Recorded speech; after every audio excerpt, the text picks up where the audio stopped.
Olá, bom dia! Hoje, terça-feira, dia 25 de agosto, a Notícia de Frente está no ar. Seja bem-vindo, chega junto com a gente, participa.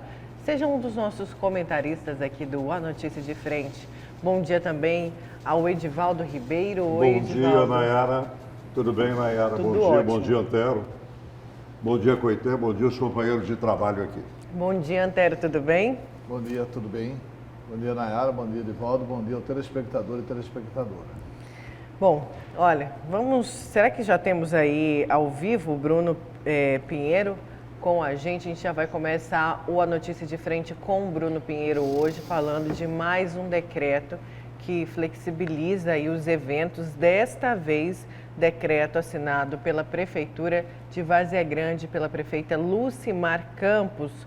Bom dia, Bruno, tudo bem? Fala mais um pouquinho para a gente. Esse decreto é bem parecido com o de Cuiabá ou não?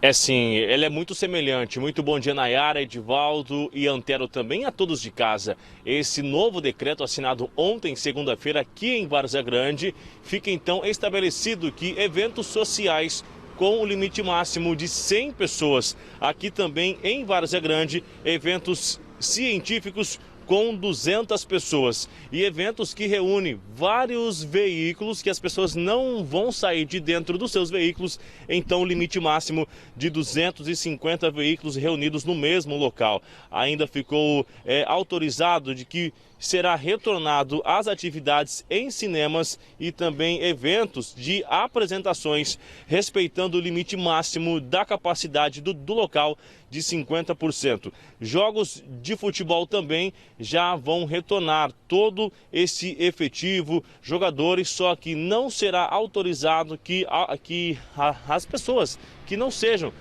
que estão jogando, que não sejam os responsáveis, ou seja, a torcida vai ficar de fora, não vai estar autorizada a acompanhar os jogos durante essas atividades esportivas. Então, fica determinado essa retomada também das atividades em eventos tanto do município, também de Várzea Grande, ou seja, aqueles funcionários que estavam em suas residências, que estavam em home office também, eles já começam a retornar às atividades normalmente. Então, eventos sociais, 100 pessoas, eventos científicos, 200 pessoas, em cinemas e teatros, a capacidade máxima de 50%. Nayara?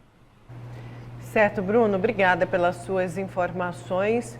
Daqui a pouco o Bruno volta com a gente com mais informações. Então, vou aproveitar aí o gancho do Bruno em cima desse decreto e já vamos falar dos casos de coronavírus aqui em Mato Grosso. Vamos então ao boletim divulgado pela Secretaria Estadual de Saúde, que aponta 83.490 casos confirmados de coronavírus aqui no estado, 63.122 recuperados, 2.614 mortes e temos aí uma taxa de ocupação de leitos de UTIs no SUS de 75,63%. De taxa de ocupação, com 114 leitos de UTIs aí disponíveis para a população do SUS, né? Mas, na verdade, nem só do SUS, né, Edivaldo? Porque agora vai particular, vai SUS, não tem mais isso. É onde tiver leito. Eles estão colocando quem precisa de leito aí da Covid. E nas últimas 24 horas, Mato Grosso registrou 42 mortes. Voltou a subir, então, esse número, mas pode ser aí um pouco do final de semana, como o Antero já falou aqui pra gente, final de semana. Na semana passada, segunda-feira, o Antero levantou essa tese e é evidente que acontece. No final de semana, nos finais de semana, as secretarias do interior ou não divulgam, ou não enviam os dados para a central aqui da Secretaria de Segurança, ou são dados defasados que são enviados. Aí na segunda-feira é o ajuste. Na segunda-feira à tarde é o ajuste, esse é o ajuste. Mas mesmo com esse ajuste, nós estamos dentro de uma média. Ontem nós anunciamos que seriam 18, mais 42 mortes, 60, dividindo na média 30. Então nós estamos dentro de uma média em queda. Mesmo com esse número, nós estamos em queda.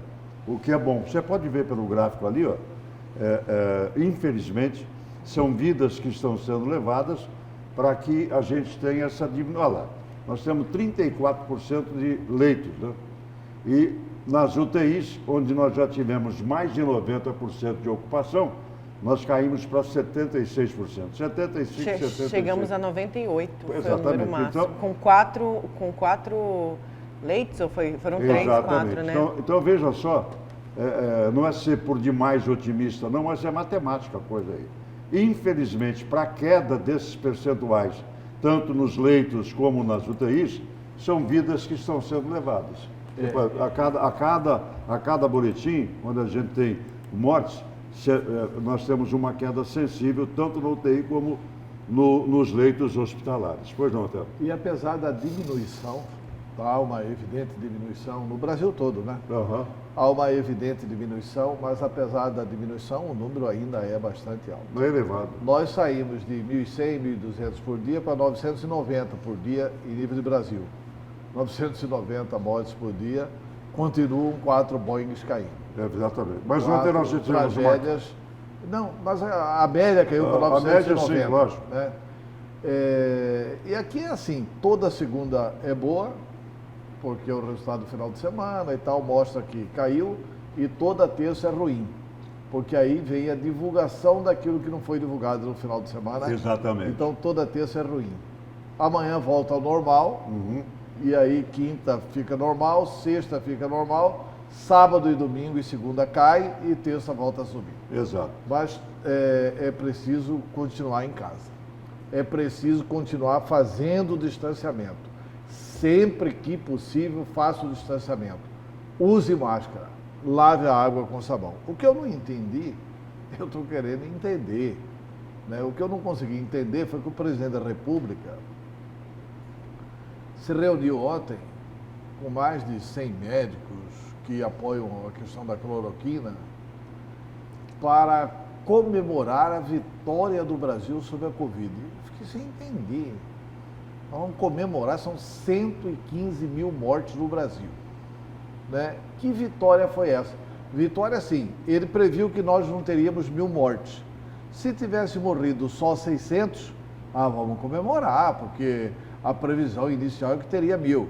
Presente ao ato estava aquele deputado federal, candidatíssimo a ministro da Saúde, que foi ministro da Cidadania do governo dele, que falou que o Brasil não teria mais do que 2.000 mortes, e ele afirmava isso como médico, e o Brasil teve 115 mil mortes. Você está falando do Osmar Terra? Osmar Terra. E nós vamos comemorar 115 mil mortes. Deu palpite o tempo inteiro. Eu não entendi, sinceramente. Mas não foi uma comemoração, foi uma reunião para foi... falar sobre o protocolo da cloroquina, que ele, como presidente, falando nessa reunião, né, tinha o respaldo aí para poder indicar e mostrando a condução do Ministério da Saúde em meio à pandemia. Nayara, fatos são fatos. Importante é não distorcê-los. Tá. O nome da reunião ontem era reunião, um evento para comemorar a vitória sobre a Covid. Eu não achei isso, A Antero. vitória sobre a Covid. Esse é o nome do evento. O nome do evento é para comemorar a vitória sobre a Covid-19. E lá compareceram alguns médicos que defendem o uso da cloroquina, que foram homenageados pelo presidente. O ministro da Saúde, aliás, nós não temos ministro da Saúde, mas o interino da Saúde não compareceu. Embora hoje ele tenha dado entrevista dizendo que tinha afazeres e tal, por isso que ele não pôde comparecer. Você vê que a coisa está bem organizada. Né? Um ato da saúde sobre a questão da Covid, embora nós não tenhamos ministro, é um negócio bacana.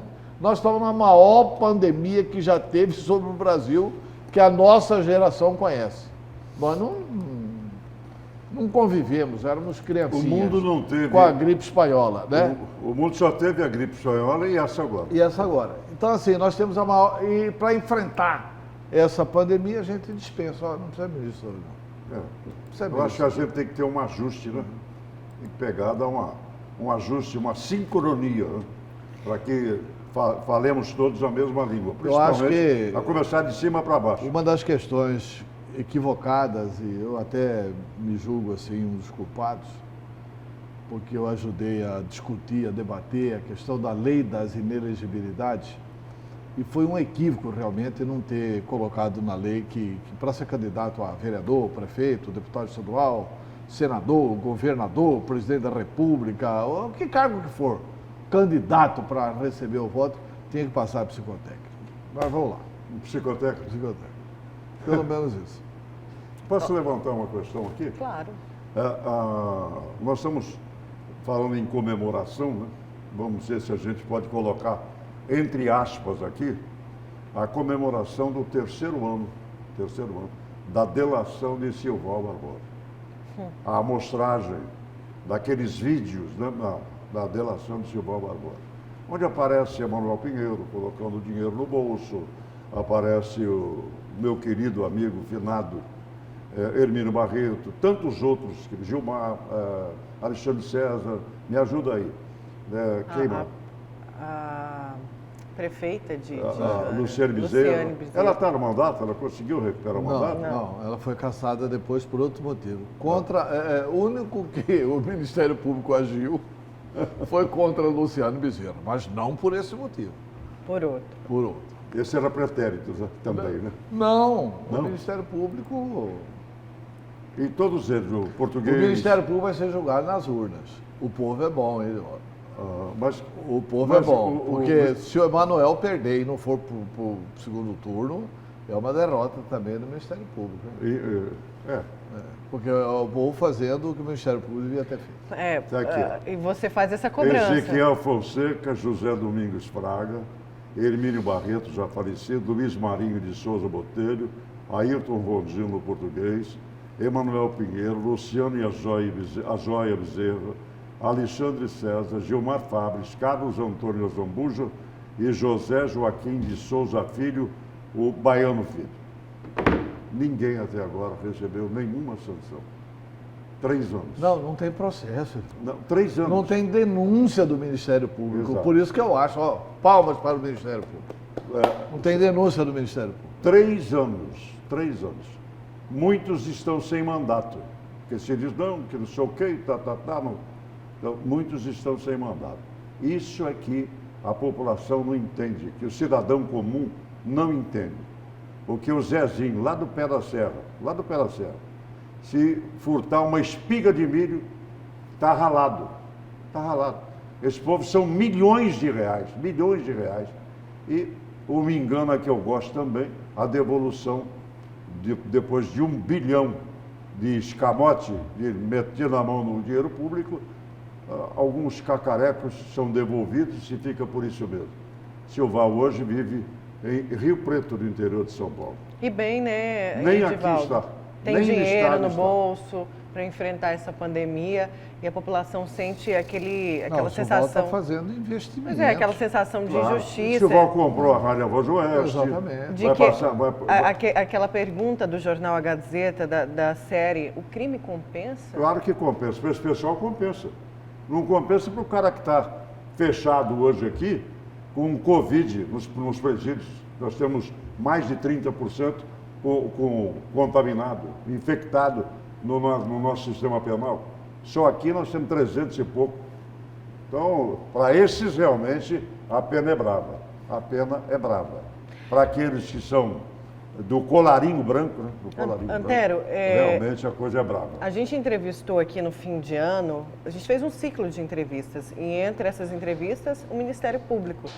E o Ministério Público, o chefe do Ministério Público disse aqui pra gente, José Antônio Borges, que já tinha, todo esse processo chegou ao MP, foi em outubro, novembro. E aí, todo esse tempo? Aí depois disso ele disse que não disse. Que foi para o federal, não foi isso? Realmente, você lembrou bem. Ele disse numa entrevista aqui, estávamos eu, você e Lúcio Sorge e ele disse aqui, olha, agora foi remetido, mas só foi remetido em novembro do ano passado. Portanto, de novembro a agosto é mês 8, novembro é mês 11, novembro, dezembro, 2. Com 8, 10. 10 meses que ele anunciou que havia chegado ao Ministério Público. E aí eu fiz uma crítica no site PNB Online. Olha, e aí o Ministério Público não vai fazer nada.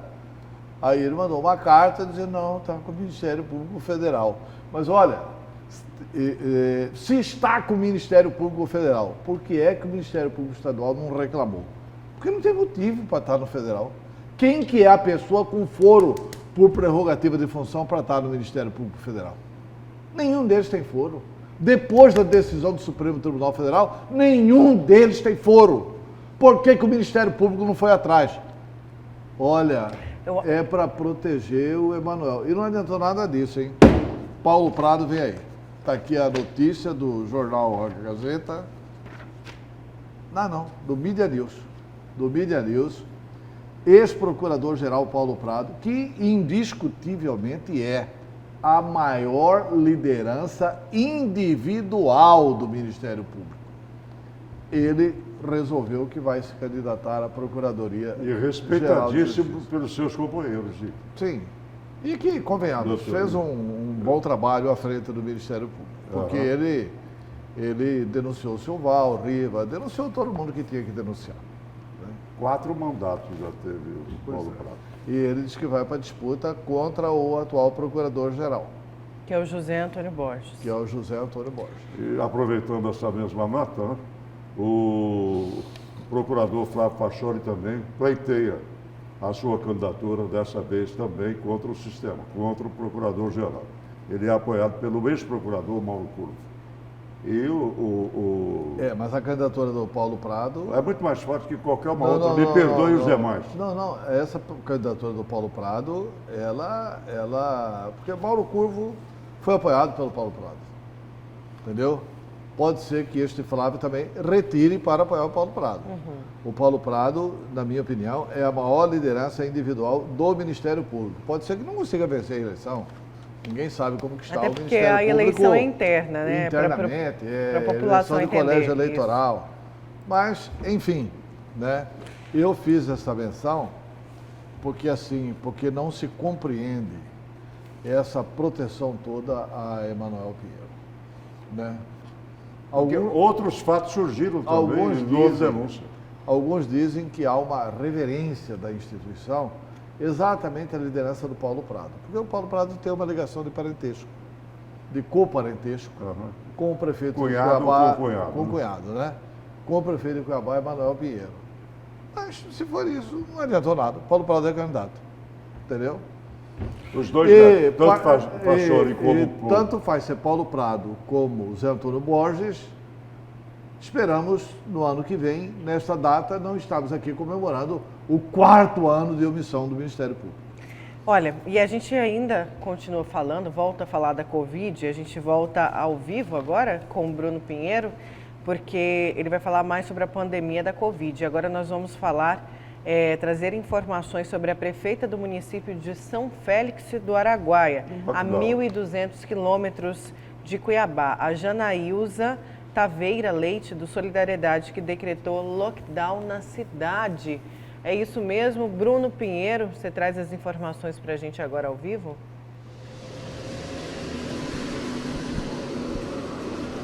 Exatamente, Nayara, em São Félix do Araguaia, agora mesmo que no estado de Mato Grosso e algumas cidades já em reta final sobre a Covid-19, algumas cidades já não estão mais na área de risco, na área vermelha. São Félix do Araguaia, uma região de área indígena, os números têm aumentado.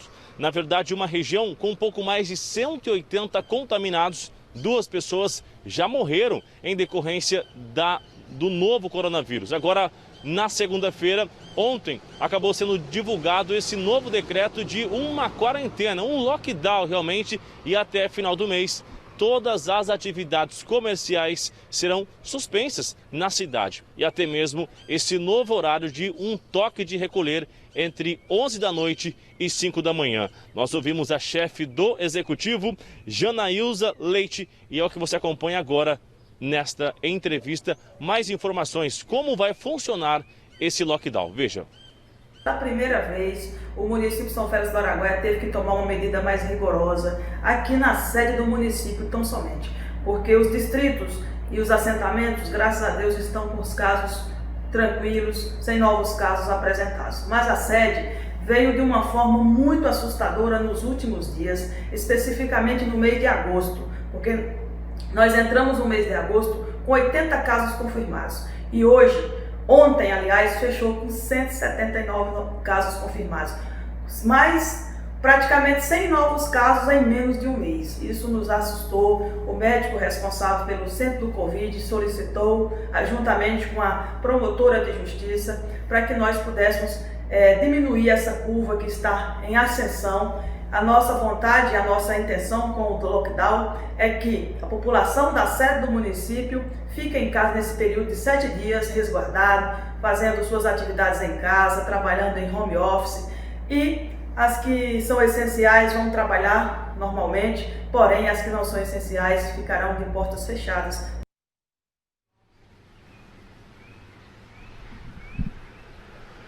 Ainda fica uma orientação de que os integrantes de aldeia indígenas da região evitem irem até a cidade, a não ser em uma situação em caso de saúde. Sendo assim, atividades comerciais até o final do mês está suspensa e há uma possibilidade de renovar realmente da mesma forma que ocorreu aqui na região metropolitana. Isso realmente é necessário uma conscientização a mais, não somente a comunidade ficar reclusa. Nayara, Edivaldo e Antero, é isso. Obrigada, viu, Bruno, pelas suas informações. Gente, quero saber os destaques de vocês para hoje. Antero, qual que vai ser o seu? Olha, meu destaque é uma notícia que está no Folha Max, é quase inacreditável. O José Medeiros, deputado federal, que é um imitador do Bolsonaro. Eu até vou ler o que está no site Folha Max, para não colocar a minha opinião. Medeiros apoia ataque à imprensa. Quer dizer, ele está apoiando o que o Bolsonaro atacou o jornalista da Globo.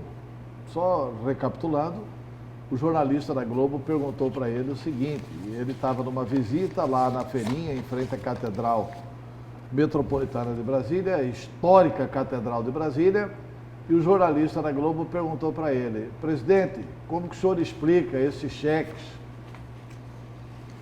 de R$89 mil do Fabrício Queiroz e da esposa do Fabrício Queiroz na conta da dona Michele? A minha vontade é encher sua cara de porrada, encher sua boca de porrada. E o Medeiros apoiando isso. Esse vai ser o meu destaque. Certo. Só acrescente ao seu destaque que um site ligado ao governo pediu desculpas depois, porque foi um ambulante que perguntou, eu vi agora pela manhã, agora pela madrugada, eu vi na Globo News, os detalhes disso aí, né? Um ambulante perguntou: eu quero ver sua filha na prisão, não sei o que, tá. Dizem que ele respondeu para o ambulante. E, na verdade, não foi. A Globo fez toda a montagem, editou, para mostrar que ele estava realmente se referindo ao repórter da Globo. Não, ninguém perguntou de filha na prisão. Não, ali não. Não, qual foi o site? Não, ninguém. Então editaram os filhos na prisão. Não, o filho da prisão não existiu, é fake da turma do Bolsonaro. É fake? É fake. Aí provou que é fake, aí colocou o áudio. O cara não falou assim: presidente, eu vou visitar sua filha na prisão. Não, foi diferente. Presidente, visite aqui a feirinha da Catedral. Aí a Globo achou o áudio e colocou o áudio. Ninguém colocou visitar a filha na prisão. Aí o Bolsonaro tinha colocado que era por isso. Aí o Carlos Bolsonaro tinha colocado lá: olha, conhecereis a verdade e a verdade vos libertará. Mentira deles. Mentira do clã. Não teve coisa nenhuma. Vou visitar sua filha na prisão. Aliás, parece que é a única inocente, né? Filha do Bolsonaro não tem nada a ver menor de idade com essa coisa aí. E não houve isso. Mas aí divulgou, aí um site bolsonarista divulgou, o Bolsonaro retuitou, republicou, o Carlos Bolsonaro colocou: a verdade vos libertará. Aí a Globo foi atrás da matéria, achou a matéria, colocou no ar a matéria, o site pediu desculpa. Aham. Ah, não, realmente o áudio não fala isso, etc e tal. Então o Bolsonaro mentiu para justificar a grosseria. E ontem, na solenidade do Planalto, né, a solenidade da comemoração das 115 mortes, ele pegou e atacou os jornalistas. Porque lá era uma solenidade onde os médicos convidados eram apenas os que concordam contra a ciência de receitar cloroquina.